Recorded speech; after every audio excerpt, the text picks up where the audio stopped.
রাতের শেষ ভাগে উঠা তাহাজ্জুদ নামাজের মধ্যে দাঁড়াইয়া মালিকের কাছে ডেকে ডেকে বলো, আল্লাহ,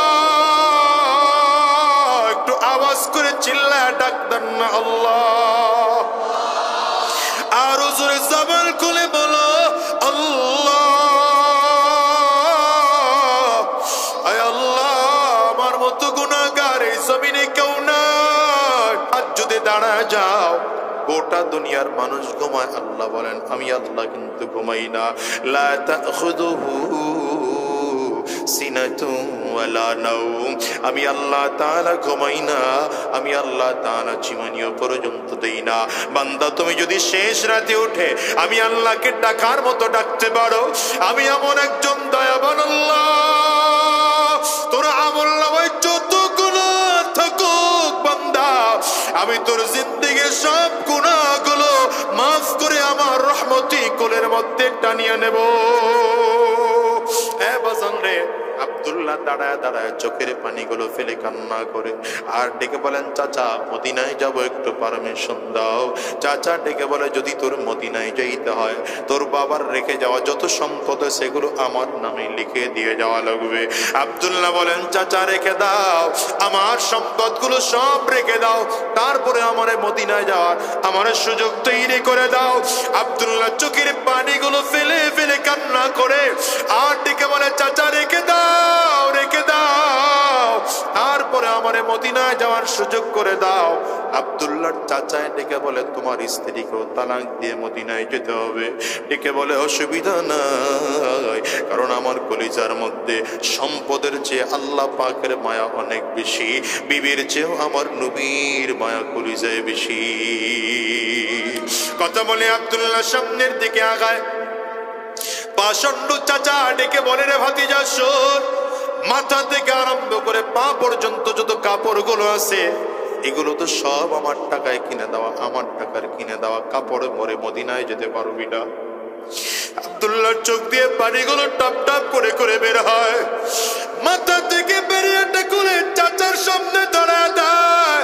চাচা এটা নাও, নাও, নাও, তোমার টাকার কিনে দেওয়া বেরিয়ে পড়ে আমি মদিনায় যাব না।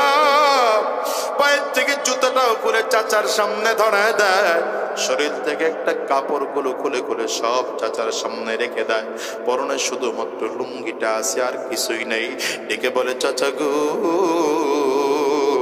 সব তুমি রেখে দাও, কোনো আফসোস নাই, আবার অন্তত লুঙ্গিটা পরে মদিনায় যাওয়ার সুযোগ করে দাও।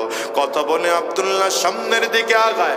পাষণ্ড চাচা, বদমাশ চাচা লুঙ্গিটারে ধরে পেছন দিক দিয়ে টান মেরেছে, এত জোরে টান মেরেছে লুঙ্গিটা খুলে যায়, আব্দুল্লাহ বস্ত্রহীন হয়ে যায়।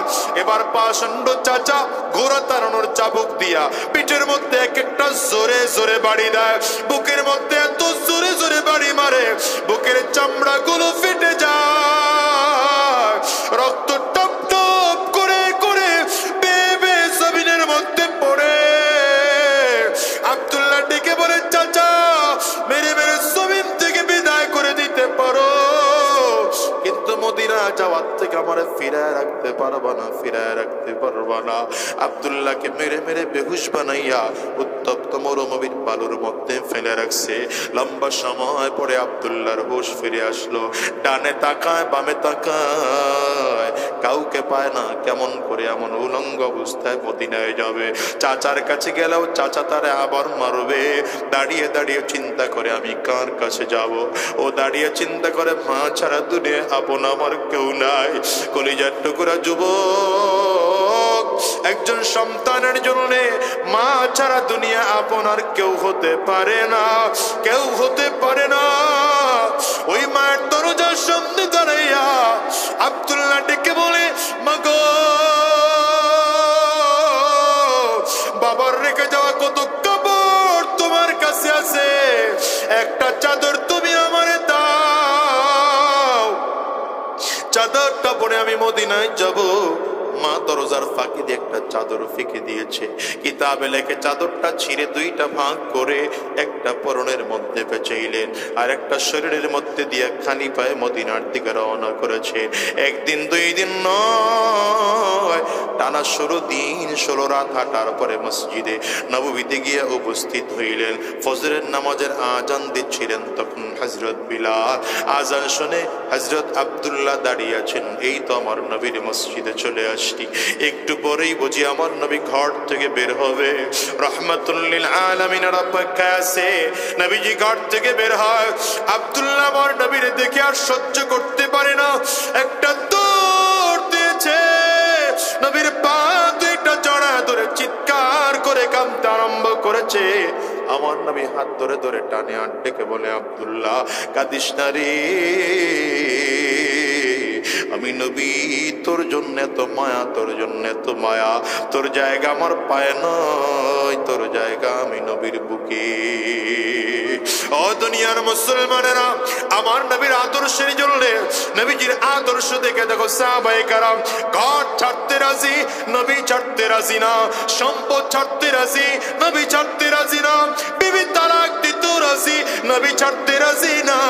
এই জন্য যুবকদেরকে বলে যায়, এরে যুবক, কয়দিন থাকবা দুনিয়ায় বলো? এখনো নবীজির আদর্শ তোমার কাছে ভালো লাগে না, কোরআন তোমার কাছে ভালো লাগে না, আজকের ময়দান থেকে ওয়াদা করে যাও, নবীর সুন্নতি টুপিকে মহব্বত করে মাথায় টুপি লাগাবো, নবীর দাড়িকে মহব্বত করে এখন থেকে দাড়ি রাখবো, নবীজির সুন্নতি পোশাককে মহব্বত করে সুন্নতের উপরে চলবো, দ্বীনের পথে চলবো, হারাম রাস্তায় কদম বাড়াবো না, শয়তানের রাস্তায় কদম বাড়াবো না, গুনাহের পথে কদম বাড়াবো না। যদি গুনাহ করেও থাকি পাক্কা সচ্চা দিলে তওবা করব।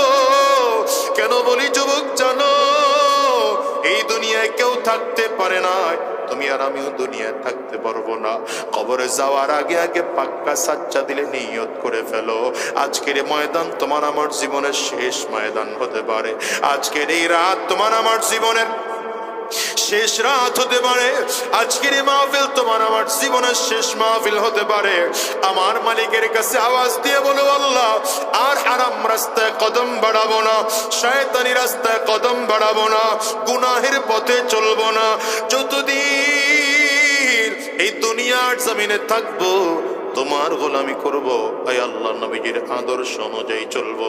কারা কারা ওয়াদা করতে পারো? দুইটা হাত উঁচা করে আল্লাহকে দেখাও, আওয়াজ দিয়া চিৎকার করে জোরে ডাকো আল্লাহ, আরো জোরে বলো আল্লাহ, জবান খুলে বলো আল্লাহ, চিৎকার করে আওয়াজ দিয়া বলো আল্লাহ।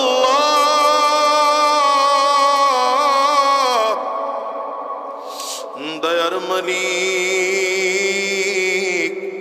সবগুলো মানুষ মিলে আমরা দুইটা হাত উঁচু করলাম, আর হারাম রাস্তায় কদম বাড়াবো না, গুনাহের পথে আর চলবো না, শয়তানি রাস্তায় আর চলবো না।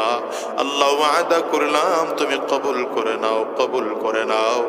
জবান খুলে বলো আমিন, আওয়াজ দিয়া চিল্লায়া জোরে বলো আল্লাহুম্মা আমিন। মানুষ সম্পদের লোভে এত হয়রান আর পেরেশান হয়ে গিয়েছিল, এত অমানুষ হয়ে গিয়েছিল, এত চরিত্রহীন হয়ে গিয়েছিল, নিজের বোনকে সম্পদ কক্ষিগত করার জন্য নিজের বোনকে বিয়ে করত। জিনা ব্যভিচার এত বেড়ে গিয়েছিল, এই চরিত্র ঠিক করার জন্যই রাহমাতুল লিল আলামিনকে জমিনে পাঠানো হয়। এই সমাজের মধ্যেও যদি তাকাও, এই সমাজেও তো সম্পদের অভাব নেই, ক্ষমতার অভাব নেই। যদি তুমি রাজনৈতিক নেতা হও, তোমার চরিত্র আখলাক কেমন হবে? রাহমাতুল লিল আলামিনের কাছ থেকে শিক্ষা গ্রহণ করো। সবার জন্য আদর্শ আমার নবীর কাছ থেকে শিক্ষা নেওয়ার মতো। সব মানুষগুলো যদি চায় নবীর কাছ থেকে শিক্ষা, আদর্শ শিক্ষা গ্রহণ করতে পারে, সবার জন্য আমার নবীর আদর্শ উত্তম আদর্শ। যেই দিক থেকে আমার নবীকে তুলনা করবেন সেই দিক থেকে আমার নবীর শ্রেষ্ঠ আদর্শ। আওয়াজ করে চিল্লায় বলেন ঠিক না বেঠিক? রাহমাতুল লিল আলামিনকে আল্লাহ তাআলা এত চমৎকার আদর্শ কেন দিয়ে পাঠাইলেন? এর বড় কারণ হলো গোটা পৃথিবীর মানুষগুলো যখন চরিত্রহীন হয়ে গেল, আমার নবীকে পাঠাইয়া আল্লাহ তাআলা আমার নবীর আখলাক গোটা জাতিকে শিখিয়ে দিলেন। রাহমাতুল লিল আলামিন জমিনে আসার আগে মক্কার কাফির মুশরিকদের চরিত্রে এত অবক্ষয় ছিল, এত অবক্ষয় ছিল, সম্পদের অভাব ছিল না, এমনকি শিক্ষা দীক্ষার অভাব ছিল না। মক্কার কাফির মুশরিকরা এমন শিক্ষিত ছিল, আরবি ভাষায় সাহিত্যিকতা দিয়া তারা কবিতা আবৃত্তি করত। কবিতা আবৃত্তি করে কে কার থেকে আরো ভালো চমৎকার ভাষা দিয়া কবিতা লিখতে পারে, এই সমস্ত কবিতা লিখে লিখে কাবার গিলাফের মধ্যে লাগিয়ে দিত। একজনের তুলনায় আরেকজন যদি আরো ভালো লিখতে পারত, তার উপরে নিয়ে কাবার গিলাফের উপরে লাগিয়ে দিত। রাহমাতুল লিল আলামিন বলেন, দুনিয়ার আমি পয়গম্বরকে কেন বানাইলাম, কেন জমিনের মধ্যে পাঠাইলাম জানো? গোটা সমাজকে চরিত্রবান বানানোর জন্য পাঠাইলাম। সম্পদের অভাব ছিল না, টাকা পয়সার অভাব ছিল না, ক্ষমতার অভাব ছিল না। সেই সময়ের জায়গা থেকে চিন্তা করলে আধুনিকতার কোনো ত্রুটি আর অভাব ছিল না, কিন্তু মানুষের চরিত্র এত খারাপ, অবস্থা এমন ছিল। আম্মা জান আয়েশা সিদ্দিকা রাদিয়াল্লাহু আনহা বলেন, সম্পদের লোভে নিজের সন্তান বাবার বিবাহিত বিবিকে বিয়ে করত, তার মানে নিজের সৎ মাকে বিয়ে করত। চিল্লায় বলেন নাউযুবিল্লাহ। লাকাদ কানা লাকুম ফি রাসূলিল্লাহি উসওয়াতুন হাসানা। রব্বে কারীম ভিন্ন আয়াতে বলেন, ওয়া ইন্নাকা লাআলা খুলুকিন আযীম।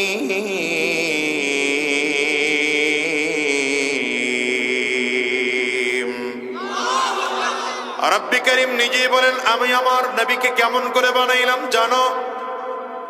আমার নবী তো মহান চরিত্রের অধিকারী, মহান চরিত্রের অধিকারী। এই জন্যই তো নবীজির আদর্শ তোমাদের জন্য পালনীয়। রব্বে কারীম আমাদেরকে লক্ষ্য করে বলেন, তোমাদের জন্য রয়েছে নবীজির মধ্যে গ্রহণ করার মতো উত্তম আদর্শ। দেখেন সাহাবায়ে কেরামদের দিকে তাকান, সাহাবায়ে কেরাম ছিলেন জাহান্নামের আসামি।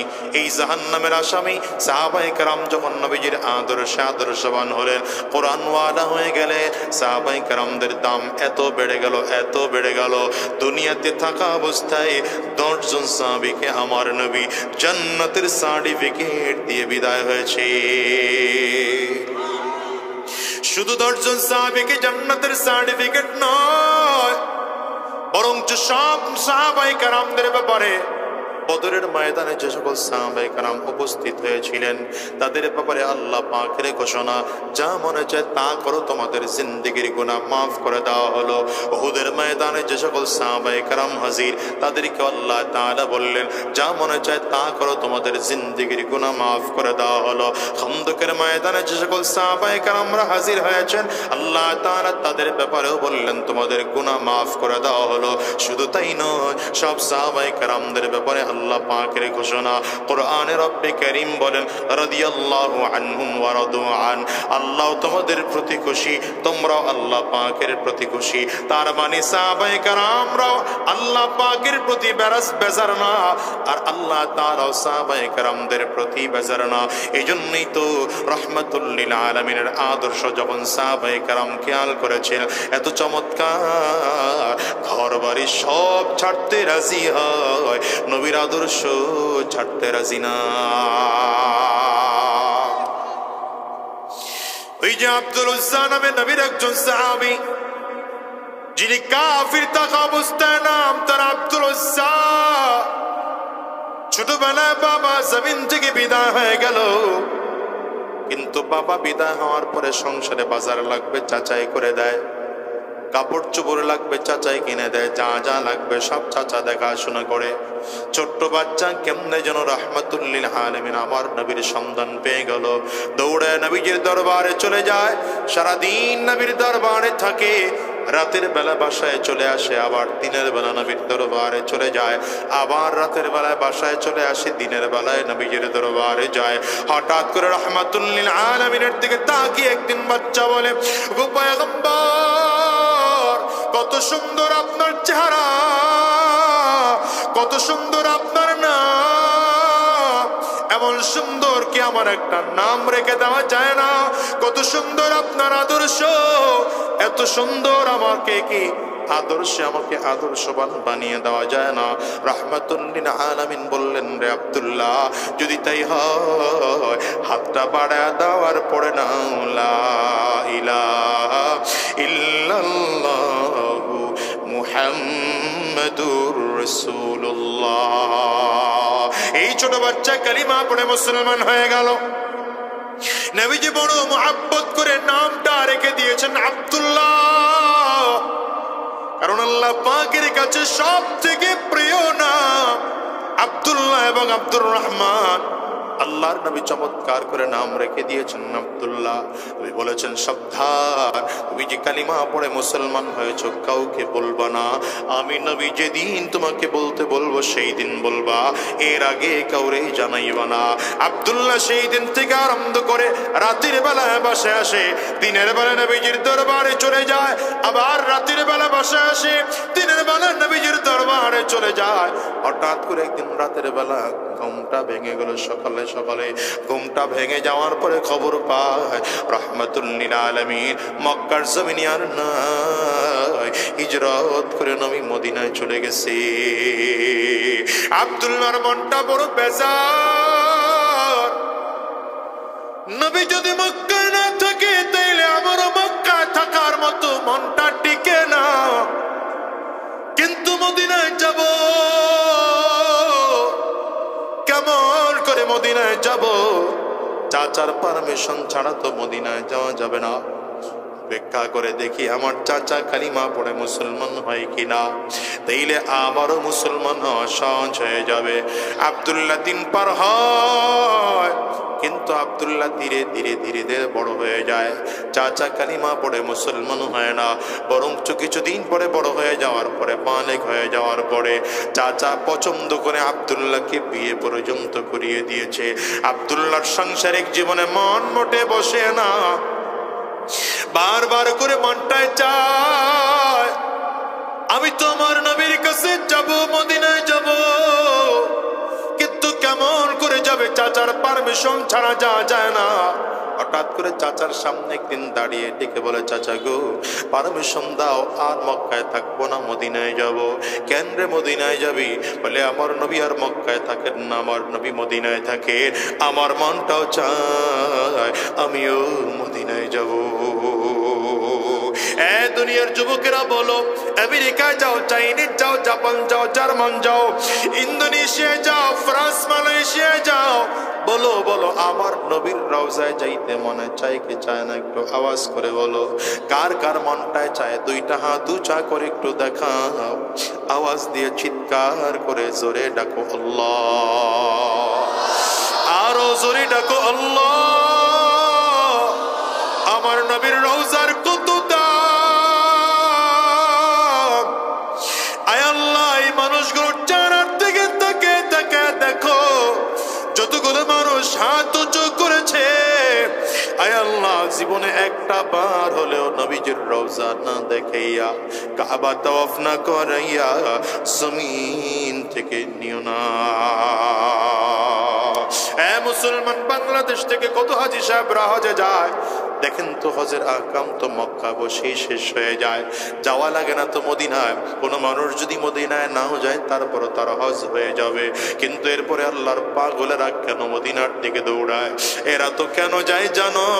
কারণ এরা মনে মনে চিন্তা করে, যেই নবীর জন্য জাহান্নামের আযাব থেকে মুক্তির রাস্তা পাইলাম, যেই নবীর জন্য জান্নাতের পথে চলার রাস্তা পাইলাম, যেই নবীর জন্য কোরআনের পথ খুঁজে পাইলাম, যেই নবীর জন্য দ্বীন পাইলাম, ইসলাম পাইলাম, সেই নবীর মদিনায় না যাইয়া বাংলার জমিনে যাব না।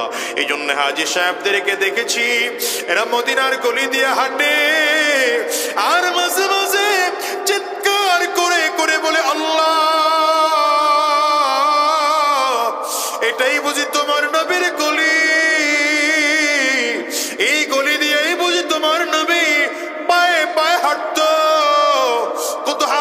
সাহাবাদেরকে দেখিয়েছি নবীজির রিয়াজুল জান্নায় বসে বসে কান্না করে আর ডেকে বলে, মালিক, এটা বুঝি তোমার নবীর রিয়াজুল জান্নাহ?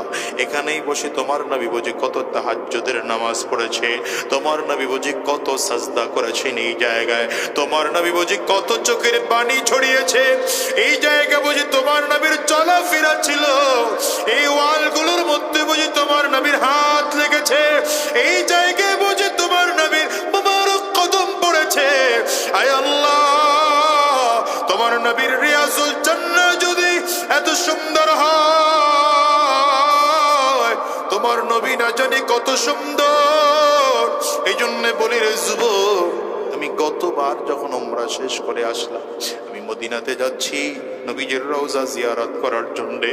আল্লাহর বান্দার কথা আমার এখনো মনে পড়ে। আল্লাহর বান্দা ধীরে ধীরে ধীরে আমার সামনে সামনে হাঁটতেছে। কোন এলাকায় বাড়ি তার আমি জানি না। আমি বারবার করে তাকিয়ে দেখি তার চোখ দিয়ে পানিগুলো টপ টপ টপ টপ করে পড়ে। কথা ক্লিয়ার বোঝা যায় না, কিছুটা কথা আরবিতে বলেন আর কিছু কথা তার নিজস্ব ভাষায় বলেন, বোঝা যায় না। নবীজির রওজার সামনে দাঁড়ায়া দাঁড়ায়া চমৎকার করে সালাম দিচ্ছে। ওখানে হাজী সাহেবদেরকে বেশিক্ষণ পুলিশরা দাঁড়িয়ে থাকতে দেয় না, বারবার করে ধাক্কা দিয়ে দিয়ে সামনের দিকে পাঠিয়ে দেয়। আল্লাহর বান্দাকেও ধাক্কা দেয়, আল্লাহর বান্দা সামনের দিকে আগায় আর চোখ দিয়ে টপ টপ করে করে পানিগুলো ফালায়। মনে হয় যেন নবীজির রওজা তাকে সামনের দিকে আগাইতে দেয় না, নবীজির মুহাব্বতের রশি ধরে ধরে টান দেয়। এই আল্লাহর বান্দা চোখের পানিগুলো ফেলে কান্না করতেছে। এমন একটা জায়গায় যখন বের হয়ে গেল, একটু দূর থেকে ঘুরে গিয়ে আমার নবীর সবুজ গম্বুজটার দিকে তাকিয়েছে আর চোখের পানিগুলো ফেলে ফেলে কথা বলে। কি বলেছে আমি ক্লিয়ার করে বুঝি না, তবে যতটুকু বুঝেছি আমার কাছে মনে হয় এই দাঁড়ায় দাঁড়ায় বলে, আল্লাহ, তোমার নবীর সবুজ গম্বুজ যদি এত সুন্দর হয়, না জানি তোমার নবীর চেহারাটা কত সুন্দর।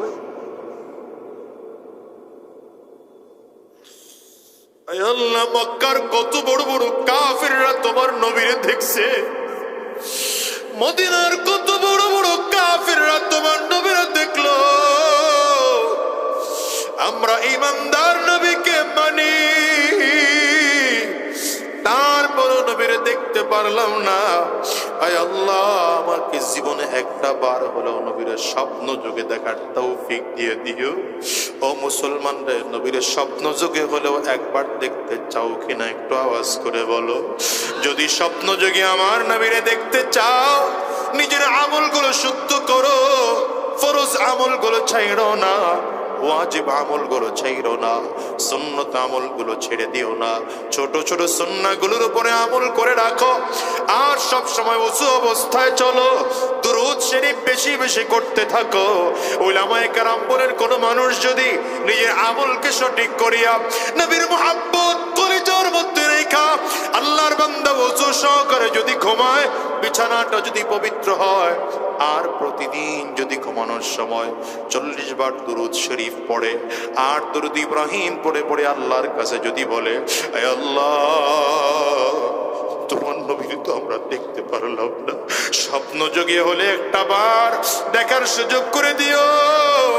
আমার মালিকের দয়া তোর প্রতি হয়, স্বপ্ন যোগে একটা বার হলেও নবীর দেখা নসিব হয়ে যায়। এই জন্য বলে যাই রে যুবক, ফরজ আমলগুলো ছেড়ে দিও না, ওয়াজিব আমলগুলোর ব্যাপারে অবহেলা করো না, নবীর সুন্নাহর ব্যাপারে অবহেলা করো না, মাথায় টুপি দেওয়া নবীজির সুন্নাহ অবহেলা করে ফেলে দিও না, দাড়ি রাখা ওয়াজিব এটাকে অবহেলা করে ছুঁড়ে ফেলো না, সুন্নতি পোশাক পরা সুন্নাহ এটাকে ফেলে দিও না, এক ওয়াক্ত নামাজও ছোট করো না। শোনো, ভালো করে শোনো, 5 ওয়াক্ত নামাজ শুদ্ধ করে পড়ো, আর মাঝে মাঝে মুনাজাতের মধ্যে আল্লাহর কাছে কান্না করো, ওগো মালিক, আমি কত গুনাহগার, আমার চেয়ে বড় গুনাহগার বুঝি তোমার জমিনের মধ্যে আর কেউ নাই। আমার চেয়ে বড় খারাপ মানুষ বুঝি তোমার জমিনের মধ্যে আর কেউ নাই। আমার চেয়ে গুনাহগার বান্দা বুঝি তোমার জমিনের মধ্যে আর কেউ নাই। মালিকের কাছে চোখের পানিগুলো ফেলে কান্না করো। চোখের পানিটার বড় দাম আছে রে মুসলমান। কেমন দাম জানো? এই দুনিয়ার ঘরে যদি আগুন লাগে তো পানি ছাড়া নিভানো যায় না। ওই কবরে যে তোমার আমার জাহান্নামের আগুন, ওটাও চোখের পানি ছাড়া নিভানো যাবে না। চোখের পানি ছাড়া জাহান্নামের আগুন নিভানো যায় না। কবরের আযাব যদি নিভাইতে হয় চোখের পানিগুলো ফেলে আল্লাহর কাছে কান্না করো। জাহান্নামের আযাব যদি নিভাইতে হয় চোখের পানিগুলো ফেলে আল্লাহ পাকের কাছে কান্না করো। ও দুনিয়ার মুসলমান, বিশেষ করে রাতের শেষ ভাগে উঠা তাহাজ্জুদ নামাজের মধ্যে দাঁড়াইয়া মালিকের কাছে ডেকে ডেকে বলো আল্লাহ। একটু আওয়াজ করে চিল্লায় ডাক দেন না আল্লাহ। আরো জোরে জবান খুলে বলো আল্লাহ। আয় আল্লাহ, আমার মতো গুনাহগার এই জমিনে কেউ নাই। আজ যদি দাঁড়ায় যাও গোটা দুনিয়ার মানুষ ঘুমায়, আল্লাহ বলেন আমি আল্লাহ কিন্তু ঘুমাই না। লা তাখুযুহু সিনাতুন ওয়ালা নাওম। আমি আল্লাহ তাআলা ঘুমাই না, আমি আল্লাহ তাআলা জীবনীয় পর্যন্ত দেই না। বান্দা তুমি যদি শেষ রাতে উঠে আমি আল্লাহকে ডাকার মতো ডাকতে পারো, আমি এমন একজন দয়াবান আল্লাহ, তোর আমলনামায় যত গুনাহ থাকুক বান্দা, আমি তোর জিন্দেগীর সব গুনাহগুলো মাফ করে আমার রহমতি কোলের মধ্যে টানিয়ে নেব।